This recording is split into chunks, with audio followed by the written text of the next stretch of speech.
Hey guys, Jim from MeasureSquare here.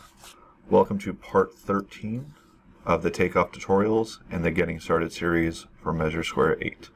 In this video, we will cover embedding a room into another room. To begin, I will draw my first room on my screen by using our free draw tool. So now I have my first room drawn.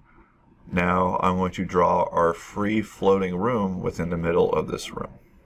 So I will draw that room accordingly, right click to autocomplete, and I will right click to deselect my free draw tool altogether. Now, if I select my bigger room, or try to select the smaller room, I can only select that outer room. So in order to be able to grab this room too, I'm going to use our punch out tool, but first I need to send the bigger room to the back so I will be able to grab room 2. In order to do this, I will make sure I have left clicked within room 1 so it's highlighted. I will go to my room edit tool. I will select send to back. Now when I left click within room 2, I can select it.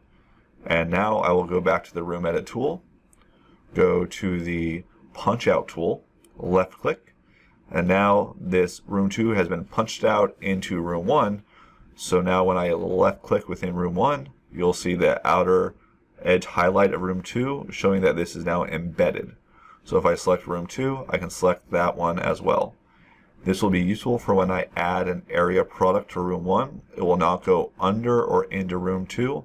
When I add product into room 2, it will not go into room 1 at all.